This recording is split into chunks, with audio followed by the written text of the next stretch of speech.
get? All right. Good evening, everyone. Let's call the meeting to order, and we'll begin with the Pledge of Allegiance.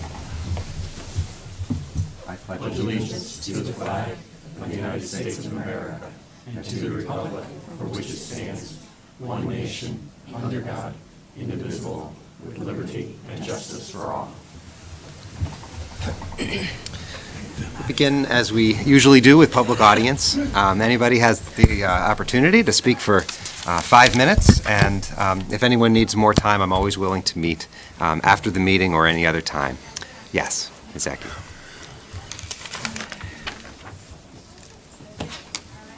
Dear Board.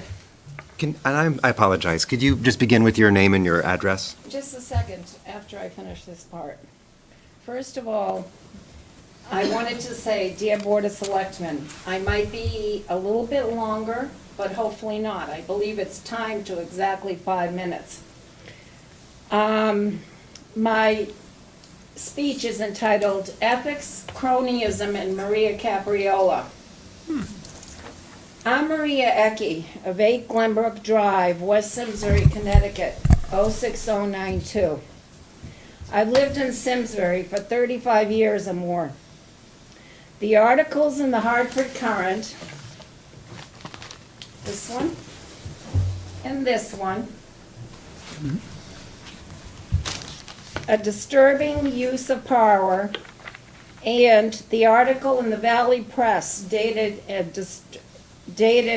December 6, 2019, entitled Simsbury Police Commission Union Taking Differing Votes on the Chief, really upset me. In my opinion, Maria Capriola has a disturbing tenure, which is not in alignment for a person who holds that much authority and will only lead to an abuse of her position. Remember the old adage, absolute power corrupts absolutely. In my opinion, there were always problems with government transparency in Simsbury, but they doubled as soon as Maria Capriola began as town manager of Simsbury on January 29, 2018. As I worked full-time in different towns in Connecticut, I learned quite a bit about town managers and town politics. In my opinion, and I believe I'm still entitled to an opinion, since I was born in the great country of the United States of America, Maria Capriola began gathering only people who she agreed with and hired them for positions at Town Hall. On February 27, 2018, at approximately 2:53 p.m., after or during Chief Iverson's retirement party, I went to Town Hall to get a complaint form concerning the police department.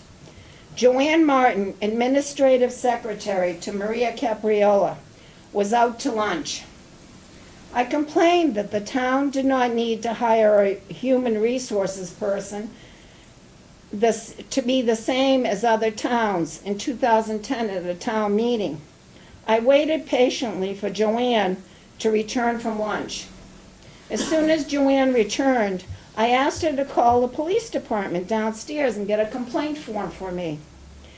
As she was calling, 2 police officers arrived and escorted me out. There's the email.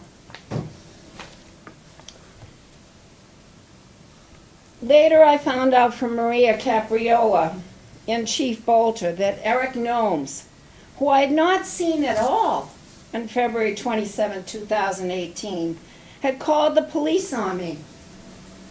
I emailed to Joanne Martin about the incident beginning on or around July 25, 2018.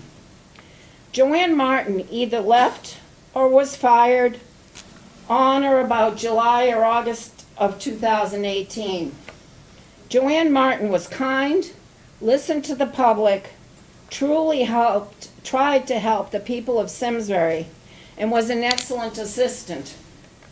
I began emailing Maria Capriola with questions about some of her newly created positions and new hires in town. Since Maria Capriola told me that she would charge me for freedom of information requests, but emailed questions would be free. On March 14, 2019, I asked Maria Capriola pertinent questions as to why Joanne Martin was replaced in an FOI request dated March 14, 2019. But my email with pertinent questions was blocked. Imagine that. And it's right here, blocked. My beloved firstborn son, David Ecke, died of a prescribed and unprescribed overdose in 2015. Thus my experience with the Simsbury Police Department began. Captain Bolter and I became acquainted since I did call a meeting between the police department and myself. Detective Jason Trombley attended the meeting since he interviewed me at the police department. I asked Captain Bolter's Ms. permission. Ecke, that's 5 minutes. Please wrap it up. I am. I asked Captain Bolter's permission to audiotape the meeting when I arrived on Thursday, December 15, 2016 at 1 p.m. Captain Bolter allowed me only to audiotape parts of the meeting and my questions pertaining to my son's death. Yet, I have a copy of the questions and the partial answers that I received and an audio tape at home. Thank you. Joe?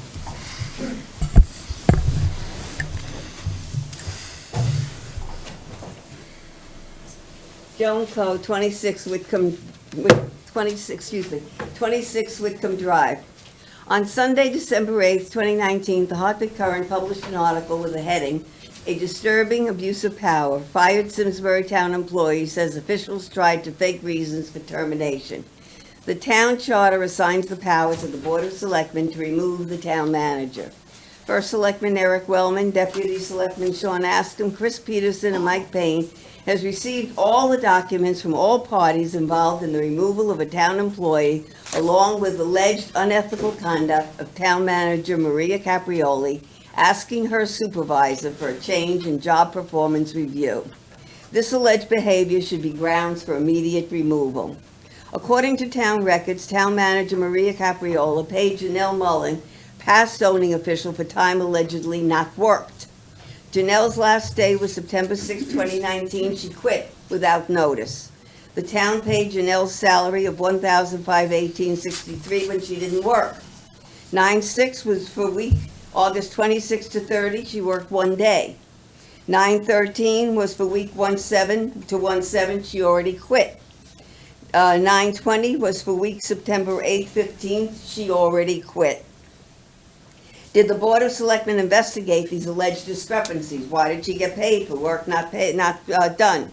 According to town records, town manager Maria Caprioli selected different consulting, Jen Roberts, owner from Georgia, to conduct a leadership meeting with town employees for 2 days for 2 years at $5,120 per event. Jen Roberts is allegedly a friend of town manager Maria Caprioli since she stayed in Maria Caprioli's home. This appears to be an ethical violation of cronyism. Town manager Maria Caprioli has mandated that all employees have all the credentials needed to perform their duties. However, on the ICMA website, International City County Management Association of credentialed town managers, Maria Caprioli is not on the list. Both Brandon Robertson, town manager of Avon, and Matt Hart, town manager of West Hartford, are credentialed. First Selectman Eric Wellman and Deputy Selectman Sean Askham are members of the Personnel Subcommittee and received all information supporting the alleged unethical conduct of town manager Maria Capriola while drinking the Capriola Kool-Aid in order to enhance their egos and receive kudos from town manager Maria Capriola. Knowing all the allegations against town manager Eric Wellman, Chris Peterson, Mike Payne, and Sean Askham gave Capriola rave performance reviews and a 2.35% increase. Are they serving themselves or representing the Simsbury residents? Deputy Selectman Sean Askham was allegedly acting as a power broker in the grievance procedures and then voted to dismiss the grievance to make sure that he was chosen as deputy selectman. Deputy Sean Askham has lost all credibility to serve the public and is undeserving to be deputy selectman. It is alleged that Town Manager Maria Caprioli has asked the tax department not to collect property taxes for C-Tech Solar for delinquent taxes, about $55,000. Is this considered abuse of power? Town Hall has become a toxic environment under the management of Maria Caprioli, and union should vote for no confidence since the Board of Selectmen appears not to be interested in asking for Maria Caprioli's termination. On December 9th, 2019, the Police Commission meeting had a meeting with an agenda item number 7, citizen complaint and potential action on discussion, Snedeker. The Police Commission did not contact Patty Snedeker to come to the meeting to discuss a complaint on the investigation of police officers taking 6 hours to find her sister's body and interactions with the police department. Fortunately, Patty Snedeker was alerted that her complaint was on the Police Commission agenda, and she came to the meeting to discuss her issues before the commission came to any conclusions. A Hartford Current article was headed with no action taken against officers. The Police Commission once again sided with Chief Bolter and dismissed the complaint. The meeting was televised on SCTV. Between November 18 and November 21st, the police voted no confidence in Chief Bolter. November 25th, 2019, the Police Commission hastily voted to support Chief Bolter. Both Town Manager Maria Caprioli and the Police Commission have stated they have confidence in Chief Bolter. It was the Police Commission who allegedly corrupted the search for a chief when they voted for Chief Bolter. We have yet to hear from the police union on the reasons for their overwhelming vote of no confidence. Chief Bolter conducted an internal affairs investigation on whether Sergeant Trumbley taped Chief Bolter, saying that Bolter had some officers should not have been hired and that Bolter wished they would leave. Has Chief Bolter stated which officers should leave? If these rumors are true, Chief Bolter should be terminated for unprofessional conduct. That's 5 minutes, Sergeant Joe. Jason Trumbley will be reinstated by the union as a result of unfounded allegations, and the taxpayers will pay thousands of dollars for Chief Bolter's unprofessional conduct. All of my comments have links to the websites for easy access, and all of my comments will be posted on Simsbury Patch, Twitter at JoanCo, and Newsfeed on Facebook. Thank you for listening. Would anyone else like to speak in public audience tonight? Okay. So we'll move on to our one and only presentation. It's from Peter Millman, who's with the nonprofit Eastern Connecticut Green Action. This stems from an item from our Clean Energy Task Force. And just to set up a little bit of background, we're going to be learning about something called community choice aggregation. It's something that requires enabling legislation by the state. It's something that already exists in Massachusetts and a number of other states.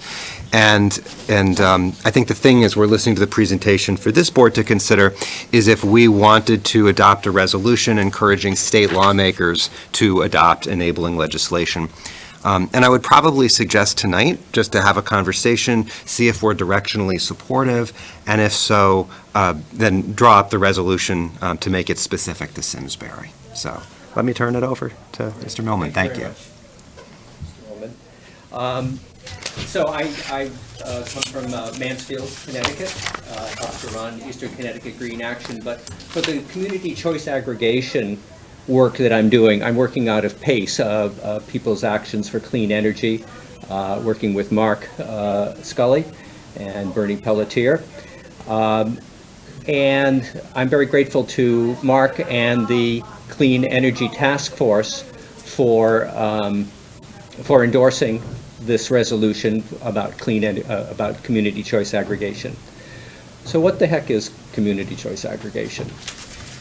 There's a simple form and there's a more mature, evolved form of CCA. The simple form is that it allows a town, or even better, a group of towns, to go out and use the bulk purchasing power that all of a town's residents and small businesses, to go out and get a better deal in the energy markets with a independently employed clean energy broker, and a better deal than what the utility is offering. Better deal can mean lower prices and more clean energy content. In this simple form of CCA, there are a few things to mention. One, the utility. So the CCA takes over that procurement role that the utility currently has. But the utility continues to distribute electricity, which is really what it gets paid for, what it does best, what it was created for. And it also continues to do customer service, customer billing. CCA works really only if it's an automatic enrollment but opt-out system. That is that all of a town's residents, that after a town goes through about a year-long process, very open, transparent with state regulatory oversight, that after they go through that process, which typically takes a year, if a town decides to create a CCA, then anyone in town who doesn't want to be part of it can opt out anytime, for any reason, at no cost. So that's the model. In the more mature or evolved form of CCA, which happens a little bit in Massachusetts, a little bit in New York, but a lot in California, where about 30 to 40% of all ratepayers in California get their electricity through CCA. But in those larger, in those CCAs which tend to represent more people, tend to be multi-municipality, the CCA can take over the energy efficiency programs. They tend to be a catalyst for more local clean energy projects, and can be responsible for actually quite a bit of local economic development, because energy efficiency and local clean energy are by definition local economic development projects. So who supports CCA? Right now, there are 9 states that do CCA. Massachusetts was the first one in 1997. All of our immediate neighbors do CCA: New York, Massachusetts, and Rhode Island. California, Ohio, Illinois, a few others. Most recently, New Hampshire became the 9th state to support CCA. And that, by the way, that bill was signed into law by Chris Sununu, a very conservative Republican, which is to say that there's nothing partisan about CCA. More than a dozen organizations, statewide organizations in Connecticut support CCA, including the Connecticut League of Conservation Voters, Clean Water Action, Consumers for Sensible Energy, Connecticut Roundtable for Climate and Jobs. Others are coming on board. So there's a growing support. If Simsbury were to pass this resolution, it would be the 4th municipality to do so. Last month, Middletown became the first municipality in Connecticut to support CCA. Earlier this month, New Haven became the 2nd, and Mansfield became the 3rd one in earlier this week. This passing of municipal resolutions is important because it begins the discussion of what CCA is for town residents, local clean energy advocates, and most importantly, town officials. But it also sends a message to state legislators that there's an appetite for this. And there's about 15 state legislators right now who have expressed support for CCA. So I hope you pass this resolution. There's no obligation. It's just asking the state to pass enabling legislation to give you the opportunity in a very deliberate manner to consider whether you want to create a CCA, which can give you the opportunity to offer your town residents and small businesses lower electricity rates and more clean energy and possibly some local economic development. So thank you very much, and I'd be happy to take questions. Thank you. I had the benefit of participating in about an hour-long presentation. I just want to underscore 2 things before opening up for questions. One is, even if the state passed this enabling legislation, it doesn't require any town to participate. And the second is the overall experience of towns that have moved to CCA have seen that their energy is coming from cleaner sources, and there are some savings for the residents. Is that all accurate? It is. There's a lot to be said about CCA and savings. The CCA program was originally more about cost savings than for clean energy, although the originator of it certainly had that in mind. But as the cost of renewable energy has come down over the years, It turns out you can have both. There are a number of studies that have shown this. There's a National Renewable Energy Lab did a study and concluded that, yeah, for the most part, there are no guarantees. I want to be clear about that. There are no guarantees, but by and large, towns can, CCAs can both reduce costs and have more clean energy content. Just to give an example, an economics consulting group did a study for the city of Boston, which was considering to become a CCA, and they looked at 8 Massachusetts towns, and I believe that on average the supply side of the electricity bill for the average ratepayer came down 16% for the towns for these 8 towns that are doing CCA in the manner that Boston is planning to do it. There are different flavors of CCA from one state to another, and even within a state, CCAs can choose to fit the flavor of CCA to what the taste of the town is after. Okay, thank you. What questions do folks have? Sean? Yeah. So, forgive me, help me with the math of how does introducing a new layer of bureaucracy create efficiency and savings? Because generally those two things don't work together.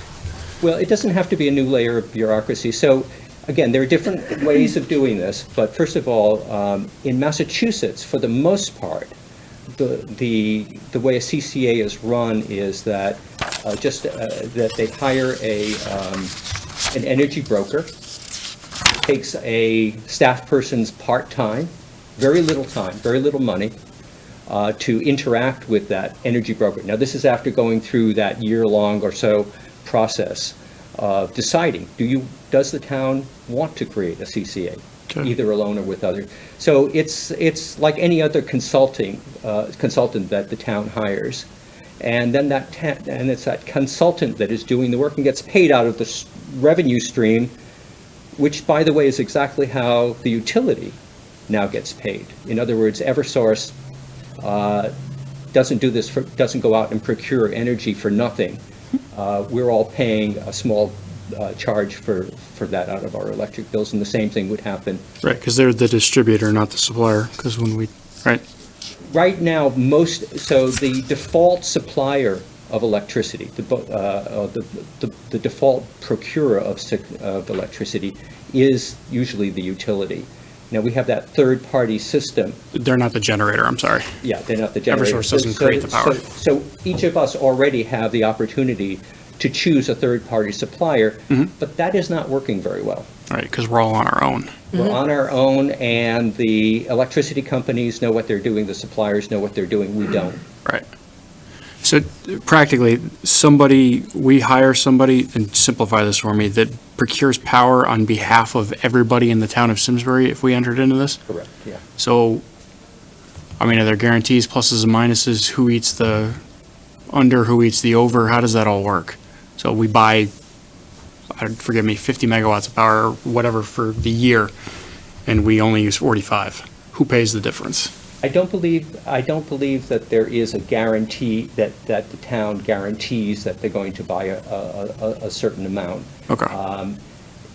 One of the big parts of setting up a CCA has to do with the sharing of data between the utility and the CCA. Not to get too much into the weeds, but that's an essential part of it. Yeah. It has to be written into enabling legislation. Okay. But essentially, the broker, in conjunction with the utility, looks at the historic usage and then goes out and secures energy contracts on behalf of the town or the Gotcha. CCA. And one more. So power line goes down. Yeah. In the newer world, who fixes it? It's the utility. The utility maintains the substations, the lines, the poles, the transformers.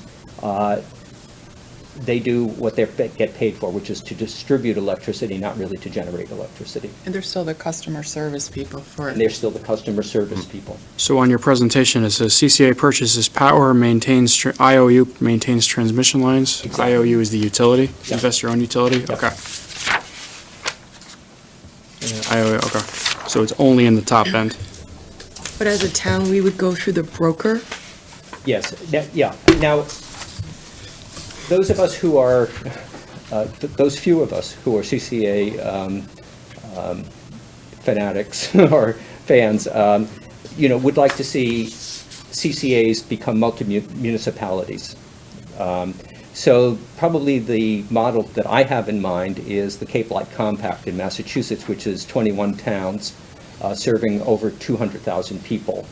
And once you have that number, that population base, and there's a revenue stream that comes through, then they can start having their own bureaucracy, or but it doesn't come out of municipal funds. It comes out of electricity revenues, just as it does right now for the energy efficiency programs that Eversource runs. But the CCA, if it's large enough, it can have its own staff and begin to tailor energy efficiency programs and clean energy development to the particular town or group of towns that it's serving. Who manages that group? Now, this is something that can evolve, but in the case of the Cape Light Compact and the larger CCAs in California, towns send representatives, and then towns communicate with their representatives on the CCA board. In other words, if, let's say that there were 5 towns in this area that formed a CCA, Yep. then each town would send a representative, or maybe it's 2 representatives. There's nothing set in law at this point, that's for sure. All right, and then revenue stream, so there's no startup capital or investment, because we've done captives and things that have gone south in this town. So I'm hesitant to enter into agreements. There are different models of how it's done. Typically in Massachusetts, there is no upfront cost. Okay. It's the energy brokerage that you use as a consultant that takes the risk that they're going to go through this year-long process, and then you decide that you don't want to do it. Okay. But in the case of the California model, I'll call it, then there is a startup cost that is typically repaid through the electricity revenues, but not municipal funds.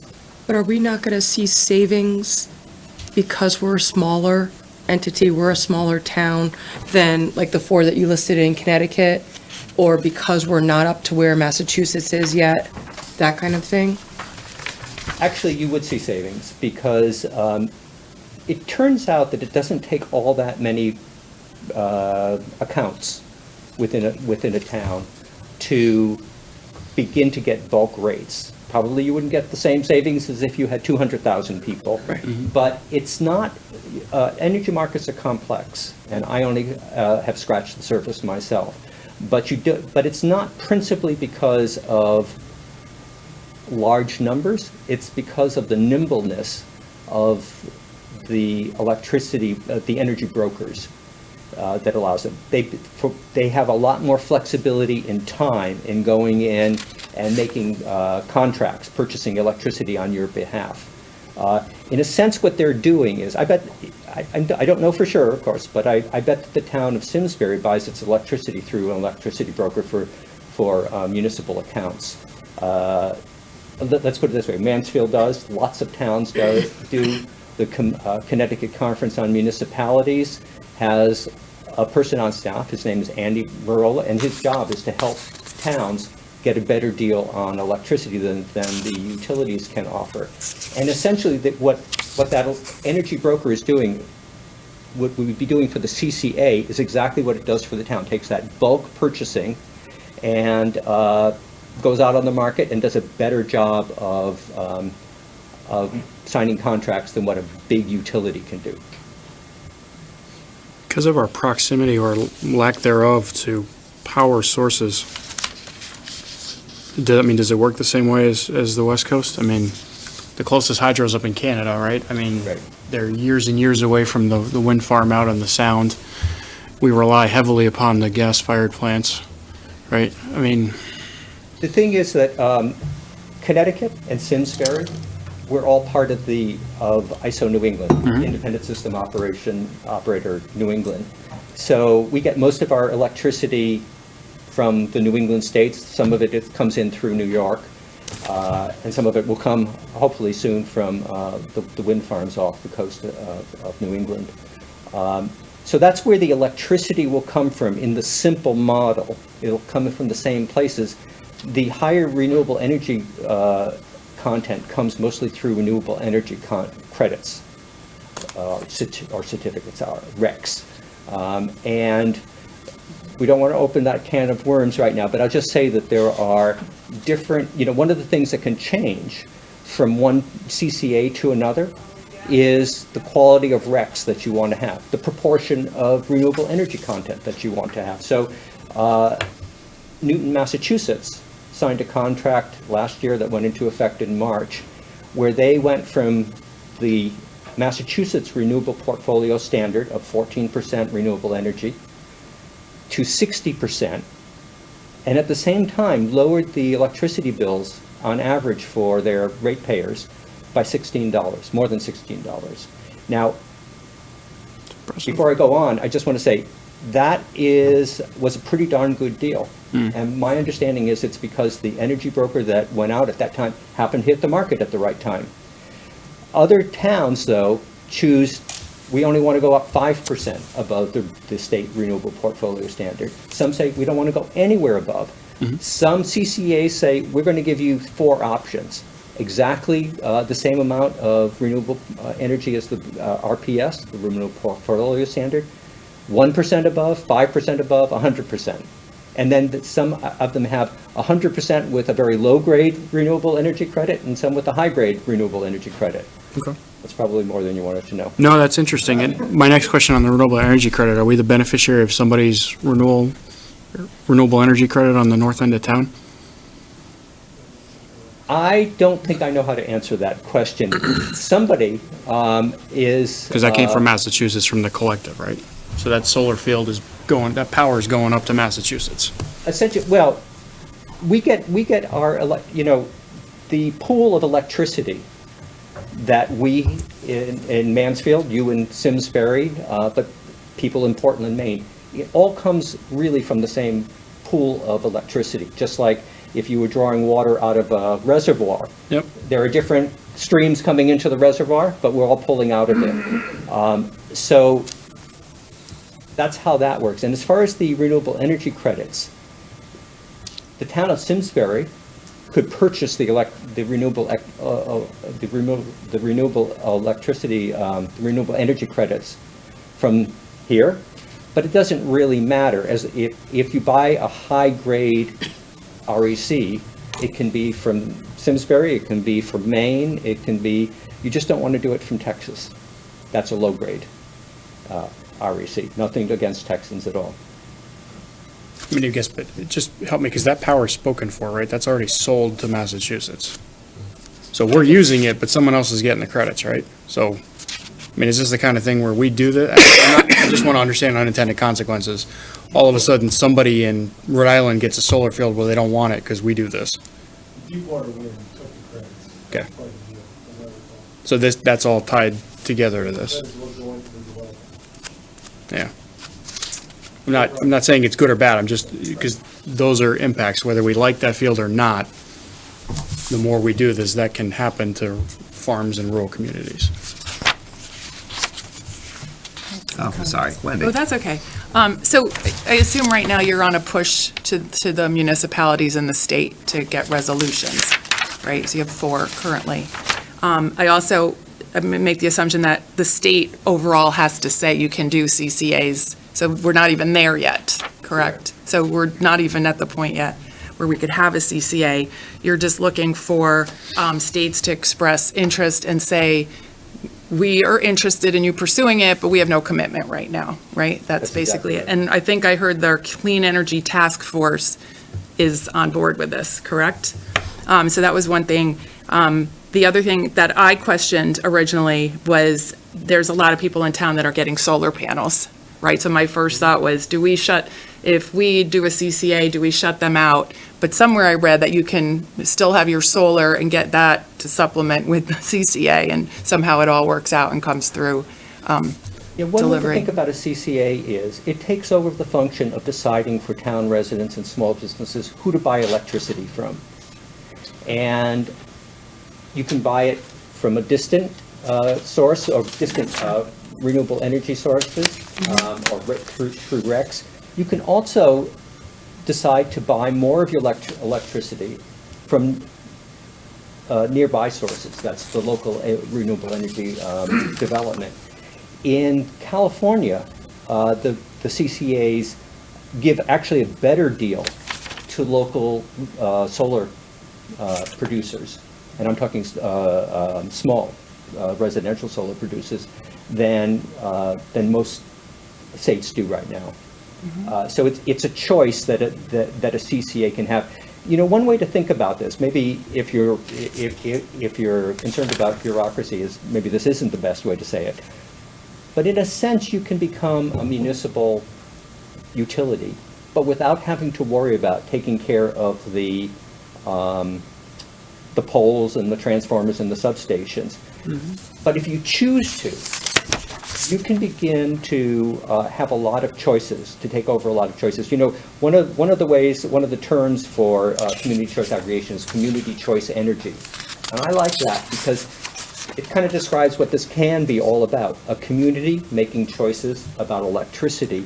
And as it turns out in this new grid, this new distributed energy grid that we're moving into, that it turns out that there's a need for this different scale of decision-making about where should we invest our energy efficiency funds, where should we invest our local clean energy development funds. Sort of in the same way, think of a hospital, or think of a campus, a university campus, or think of a business with a big complex, that all of those entities have choices that they can make about where and how much to invest in energy efficiency, where and how much to invest in locally generated power, how much to look into demand response and demand flexibility and demand profiling. And if towns, through their CCAs, started to look at that, that's the real way to reduce costs for everybody. To look at how do you change that peak demand period during time? How do you start leveling that out? How do you start shifting it over? And that's what's exciting about it. But it would take time. If you created a CCA 3 years from now, it would take you a little while to get up to speed. We're all learning as we're going on this. Thank you. Were there other questions? I think so at this moment. I got one more. So because we're going out to an energy broker, is there a downside, meaning we could get caught in unfavorable rates, and we would have, if you, let's say, and I'm not trying to be negative, but if you go 60% renewable, are you at risk in a different power buying environment to actually spend more than what we currently get from Eversource? Yeah. There are no guarantees, and there have been cases of brokers or CCAs, because I'm not sure it's a competence issue, it's a timing issue, but there is a skill issue. It's a market, right? There's a market issue where, so there was a CCA in Massachusetts that suspended its program. I always forget the name of it. It's either Melrose or Dedham. It was going along, and then this is where energy markets get complicated. Its locational marginal price changed, and all of a sudden Eversource or National Grid, whichever it was offering electricity for less than what the CCA was contracted for. They suspended the CCA. So there were two ways out of that. One is that there can be opportunities for a CCA to suspend operation, and when the utility beats their price, and that's what happened. And now they've gone back into the market because that was a year or more ago. Okay. The other thing is that if it's more temporary, then anybody who wants to opt out can, and go back to the utility or go to a third-party supplier who they think can do a better job. But there are no guarantees. No, that's fair, but I appreciate your explanation, because it doesn't sound like anybody's really locked in. It's really, I'm sorry? Sounds like it's an overall benefit, and nobody's really locked in if conditions change. Correct. Okay, that's fair. Thank you. You know, my wife and I did a little survey on our own of CCAs in Massachusetts. We looked at about 105 of the 150. Now, this is a moment in time, so, but we looked at, and it looks like in the first half of 2020, on average, those 105 CCAs will lower their supply rates by about 19%. That's the supply side, not the distribution side of the bill. And again, in looking backwards at some of those, like in the 8 towns that were studied for Boston, there were periods when, like one town, Winchester, was exactly the same as the Eversource rate. So what typically happens is that the CCA signs a contract for 24 months or 36 months, something like that. Meanwhile, the utilities typically change their prices by regulation every 6 months. Yep. And so you may be beating it by a lot, then it's not so much, then maybe not at all, and maybe you're paying a little bit more. Gotta look at the But lifetime for of it. example, Westchester Power, which was the first CCA in New York, over 3 years, you can see in a graph that for the most part, they were beating the utility, but not every month. But over the course of that 3-year period, they saved $17 million for the ratepayers. It's huge. Okay. Thank you. Mike? Have you seen in the CCAs where the cost of electricity is reduced, and I'm assuming because it's opt-in or opt-out, if it's not good, you don't opt in, but does the distribution cost go up so that they're still making X amount of dollars? You may see a decrease here, but now the distribution cost goes up. My understanding is the distribution costs are not affected, although there's an asterisk on that. That's what I'm afraid of. Well, to me, the asterisk is that if a town, if a town begins to look at its consumption as a whole, that you can start to reduce, in a sense, the demand charges. There are a lot of, we as residents, as residential users, who most of us are, unless you own a business or run a town, we never see demand charges. But for towns, for businesses, for nonprofits, demand charges are a major part of the electricity bill, and that's where a CCA could really play a role in helping businesses reduce their demand charges mostly by putting businesses together with incentives from the state. But that's a whole nother. Okay. Interesting. So thank you very much. I really appreciate it. Thanks for you coming very in. much. Appreciate the information. So I wanted to have a conversation tonight, is just to get a sense where this, our heads are sort of directionally on this. Is this something we would want to, a resolution we would want to talk about at a future meeting? So I had the benefit, again, of an hour-long presentation, asked lots of questions, and I'd have lots more questions before wanting to even start walking down this path for Simsbury. But having said that, I would be in favor of putting Simsbury's name on a resolution supporting the concept of a CCA, and I wanted to hear what others think.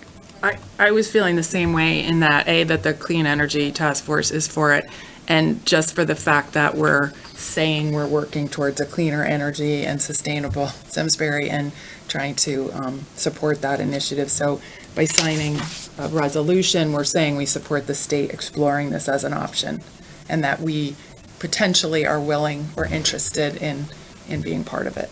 And there's no risk. I don't see a risk, so that's my feeling. Thank you. I'm intrigued. I have some concerns. I think this is one of those things where the devil is in the details. Yeah. And we really need to make sure that we're not missing an oops and find out that where we thought it was going to be a savings will not be. But I'm intrigued by it, and I think we have to do more due diligence. But I'm intrigued with it. Okay. I agree with Mike. I think it's funny that we think the legislature is going to listen to us, but, okay. Well, would, I mean, they don't listen to us on anything that matters from Well, a what- taxation or a budget standpoint. I mean, if we signed off on this, I think it would be easier if I were to try to get this on CCM's radar or other once again, I mean, I'm doing it, but this is, I mean, it's nice, but they don't listen to us at the state. So we can certainly do this, but we shouldn't take up a lot of staff time or otherwise with this. Okay. All right, I think that answers our question. Thank you. And again, thank you to the Clean Energy Task Force, and Peter, appreciate you being here. All right, first Selectmen's report. I'm excited to share that the Simsbury Loan Locker is open for business. The Loan Locker allows our residents to borrow certain kinds of durable medical equipment free of charge. It's currently housed in the Apple Barn near Simsbury Farms. Anyone interested in donating or borrowing equipment can call 860-658-3224, or there's an email, simsburyloanlocker@gmail.com. Kinds of equipment available include things like walkers, canes, knee scooters, wheelchairs, and bed rails. The Loan Locker is run by volunteers and is coordinated by the Simsbury Aging and Disability Commission. The Board of Selectmen has asked the Public Safety Subcommittee to work on an ordinance that would address the intentional feeding of certain kinds of wildlife. At their meeting in December, they reviewed a draft ordinance and provided feedback, and the next meeting for the work group is scheduled for January 10th at 8 a.m. at Town Hall, and that meeting is open to the public. Simsbury Culture Parks and Rec is hosting a holiday event with ice skating, pictures with Santa, donuts, and hot chocolate. The event is free with a donation of non-perishable items to the Simsbury Food Closet. That's scheduled December 23rd, 9 to 11 a.m. at the Simsbury Farms Ice Rink. Also thanks to our Police Department, Community and Social Services Department, and the Library for co-sponsoring. Thank you to the Simsbury Main Street Partnership and the Chamber of Commerce who joined forces for the annual Shop Simsbury event. It was the weekend after Thanksgiving. More than 620 gift cards were sold, keeping more than $37,000 in Simsbury this holiday season. Also thanks to everyone who shopped local and purchased a gift card. Last but not least, Community for Care is hosting a panel discussion on the potential dangers of social media, virtual addictions, and mental health issues for both youth and adults. That'll be taking place January 8th, 6:30 p.m. at the Simsbury Public Library. I'll turn it over to Maria for the Town Manager's report. Thank you, Eric. Good evening.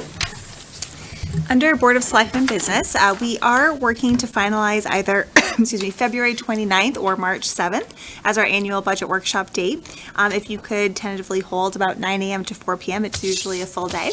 Once we are able to finalize that date, we will confirm with you shortly. For departmental news and notes from Culture Parks and Rec, the Simsbury Farms Ice Rink has added extra public skating sessions during the holiday break to our schedule. You can visit us on Facebook or at simsburyrec.com to view the schedule. A quick update from the library on the Story Walk concept, which you saw a number of months back. This was that very generous donation that they had received in order to install the Story Walk. You'll recall one of the final details we had was to iron out a location, a pilot location, and working with the traffic authority team members, Tom Tyberski and Lisa Kareem, we're able to identify a pilot location for the launch of Story Walk in 2020. It will be along the Iron Horse Boulevard Trail, beginning at the south end of Rotary Park Playground and continuing south towards the library. So we are, again, quite excited about this. If you'll recall, this will be a seasonal program to protect the storyboards from winter weather damage, and again, will be launched next year. A number of notes from departments who have new staff members coming on board. The Simsbury Police Department will be welcoming Corey Thomas to fill a police officer vacancy. He has been a police officer in Connecticut since 2013, previously having served with the New Haven Police Department, and he's currently with New Britain. He earned his bachelor's degree from Northeastern University. We're quite excited to have him on board. You know, the chief and I were both really impressed with his passion for leadership, his thoughts on leadership, and his approach to community policing, and really integrating as part of the community here. So congratulations to Corey. He's actually going to be starting with us on December 30th at the end of the month. So we'll hope that you'll be able to welcome him on board and join us when we schedule the swearing-in ceremony for him.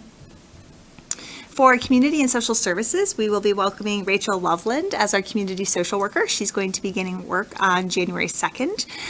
Her work will include focusing on the Youth Services Bureau, coordinating volunteers, a number of our various food programs, holiday programs, case management, which is a critical component. So as you'll recall, when you approved this service improvement during the budget cycle, 2 cycles back now, that was really a focus, that direct service work that we really wanted to be able to do and provide at a higher level. So she will be providing case management and helping with other facets of their work.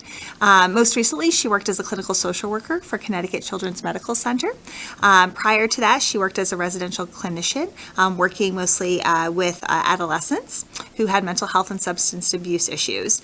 She is a licensed clinical social worker, so we're really excited about that. She holds a master's degree in social work from UConn and a bachelor's degree in social work from Central Connecticut State University. And Public Works, Isaiah Pontes, who has been with us for about 6 years now as a part-time custodian, is going to be coming on board as our second shift custodian. He will be coming on board about mid to end of month. He has over 19 years of experience. He is coming to us, currently he's working for a Board of Education in Connecticut. I think one of the things I've appreciated most about Isaiah is the pride and ownership and stewardship that he takes of our buildings when he's here, and look forward to him being able to do that on a full-time basis for us. A couple of special events coming up, or programs that we're offering. We will be providing AARP tax assistance on site at the Simsbury Public Library from February 6th to April 9th. And then also again on Tuesdays, March 10th to the 31st. The program is open to anyone, regardless of age, income, residency status, etc. If folks are interested in taking advantage of that program, you can contact the Simsbury Senior Center. And another program from AARP, they are offering, their Smart Driver course here in Simsbury on Tuesday, February 25th. It will help teach current rules of the road, defensive driving techniques, and how to accommodate age-related changes in vision, hearing, and reaction time. That program is $15 for AARP members and $20 for non-members. And individuals interested in participating can register at the library or the senior center. Okay, great, thank you. Moving on to Selectmen action. Item A is tax refund requests. Is there a motion effective December 16th, 2019 to approve the presented tax refunds in the amount of $2,591.16 and authorize Town Manager Maria Capriola to execute the tax refunds? So moved. Second. Any further discussion? All in favor? Aye. Any opposed? Okay, that motion carries. Item B is the renewal of a lease of state land. So this is a parcel along Hot Meadow, just south of the intersection with 315, and it's used as a parking lot for people to access the trail. The formal name is the Farmington Canal Heritage Trail. It's the trail that parallels Hot Meadow that we're all familiar with. It's Maria's recommendation that we renew the lease, and there's, other than, I think, some minor maintenance, there's no direct costs to the town. That's correct. Anything else that you would add on this item? No, just that parking lot gets heavily used. We don't have a lot of public parking places for folks to access the trail, particularly at that end of town. So we think that this is a really great win-win for us. The original lease does have still an additional 5-year potential for renewal. So even following this 5-year renewal, there's still an option for one additional 5-year renewal working off of that original lease. Okay. Are there any questions? Do we need to get this letter changed?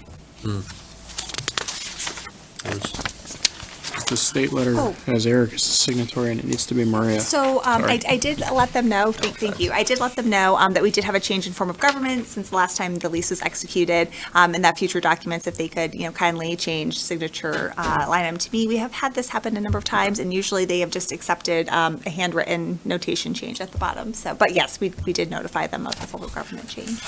Okay. Any other questions? Okay. Is there a motion effective December 16th, 2019 to authorize Town Manager Maria Capriola to execute a lease agreement between the State of Connecticut Department of Transportation and the Town of Simsbury at the intersection of Route 202, US Route 10, and State Route 315 in the Town of Simsbury for public parking adjacent to the Farmington Canal Heritage Trail? So moved. Second. Any discussion? All in favor? Aye. Aye. Any opposed? Okay, that motion passes. Item C is the Simsbury Meadows Performing Arts Center operating agreement. So in your packets is a proposed operating agreement between the town and the Performing Arts Center. The current contract expires at the end of the year. The proposed duration is 5 years with an option for a 5-year renewal. At our last meeting, we discussed a number of small but substantive changes to the contract that have an estimated financial impact to the town of about $7,000. Those changes are reflected in the cover memo. One thing I wanted to point out on the cover memo is it talks about the waiver of parking lot lining fees not exceeding $2,000. What's actually in the contract is that the number of parking lot linings not exceeding 14 times per year, which is roughly $2,000. It's a little bit more. But it's keeping the spirit of really current practice. And I think the thought in putting a cap in place is that obviously we love the organization today, but we don't want to, future leaders potentially, abusing that and doing it maybe 20 times a year. Yeah, exactly. So I think in the last year, it was lined about 12 times. So this would be creating just a little bit of a buffer, but continuing with past practice. Were there any other questions on the proposed contract as written? Only just that I still agree with the change to the private duty rate, because I think most of that savings is going to get passed on through to our local nonprofits and charities and other folks, right, that use that event. The chamber, no, I do agree with it. I do agree with it, because I think it makes sense, because that savings is being passed on to mostly nonprofits and members of this community.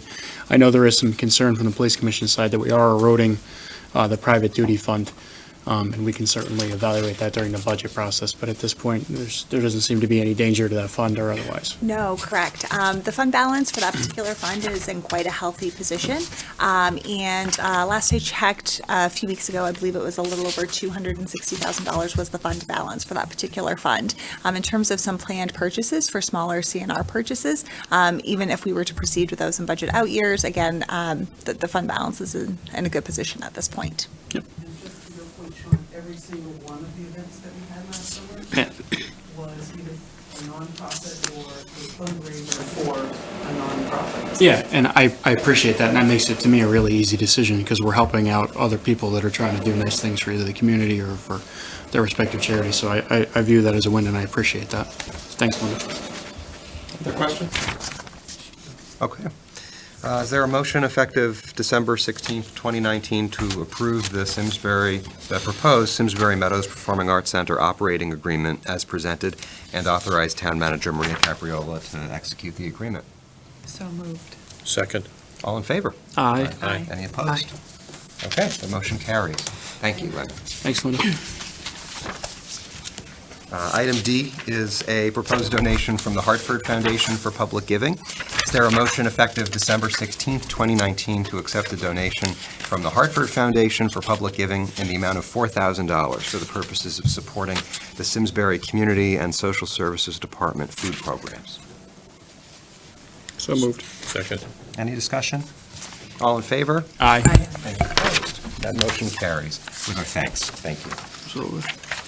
Moving on to appointments and resignations, item A, is there a motion effective December 16th, 2019, to appoint the recommended member for the short-term rental ordinance work group, Liz Peterson of the Tourism Committee?